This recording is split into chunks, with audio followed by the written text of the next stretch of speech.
You've just joined the African Development Bank as leading it from that end. Tell us about the focus that you'd like to bring to the projects that you currently have underway in Kenya.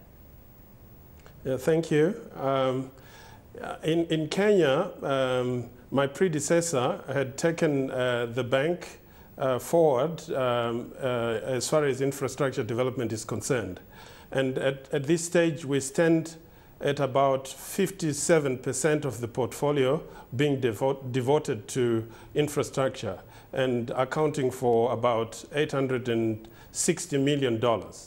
As far as I'm concerned, within the next 3 years, I would like to increase that focus and come up with roughly about another $400 million in infrastructure development. Now, of your projects currently underway, the Mombasa-Nairobi corridor is perhaps the largest that you have.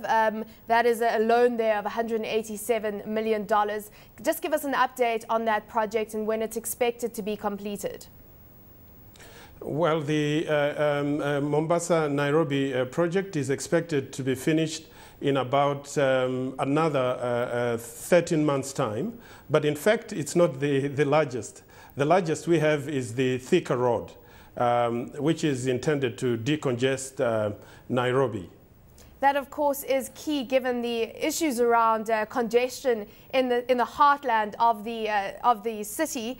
Lamu is also being earmarked as a possible area for developments given oil exploration that's taking place there. Do you have any projects that you're currently investing in?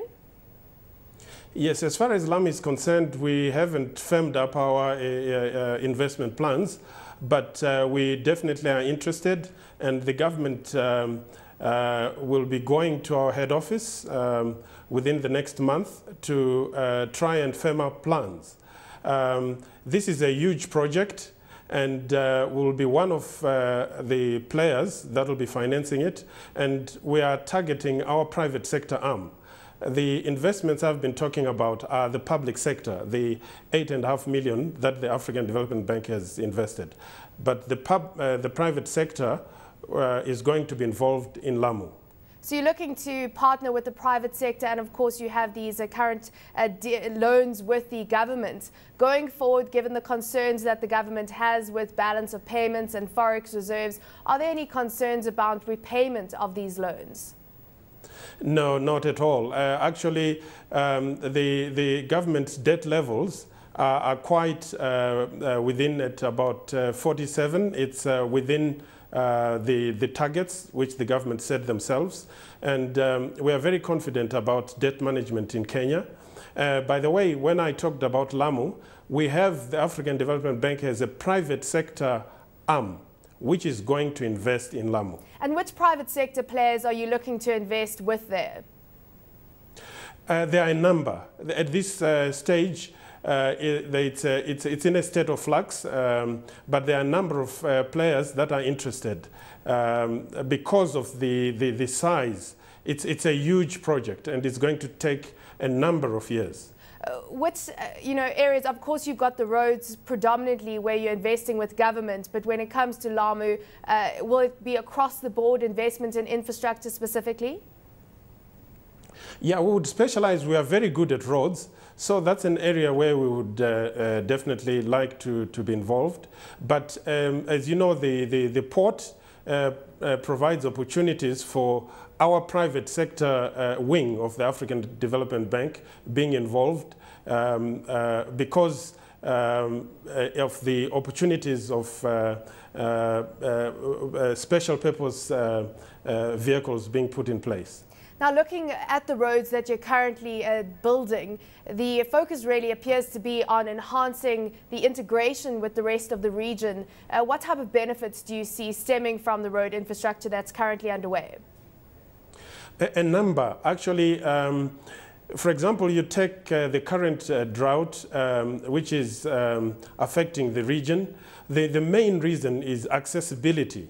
And the African Development Bank is financing a road from Mombasa to Ethiopia, and it goes through the currently affected, drought-affected area.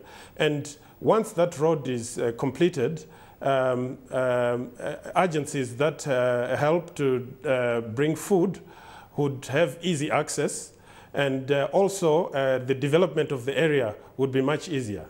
Let's bring our attention back to the local economy in Kenya. The AfDB reducing the growth forecast for 2011 to 3.5% to 4.5%. Just tell us about the bird's eye view of where the economy is at this point, especially in light of the shilling, which is almost sitting at 100 to the dollar. Yeah, the economy has been adversely affected by a combination of the drought affecting the whole region, and then imported inflation in the way of food, because food is now being imported, which would have been grown locally. And then fuel prices have gone up. And those two factors, and there's also the constraint of electricity in the country. It's affecting production. Those factors put together forced us to downgrade our forecasts.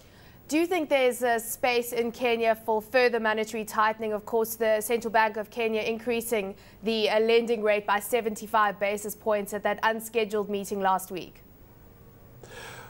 Well, that's up to the central bank to determine, but that possibility exists because, as you know, inflation has continued to go up, and the central bank might want to rein in inflation, but without creating unnecessary panic. So they have to strike a balance, but the possibility exists.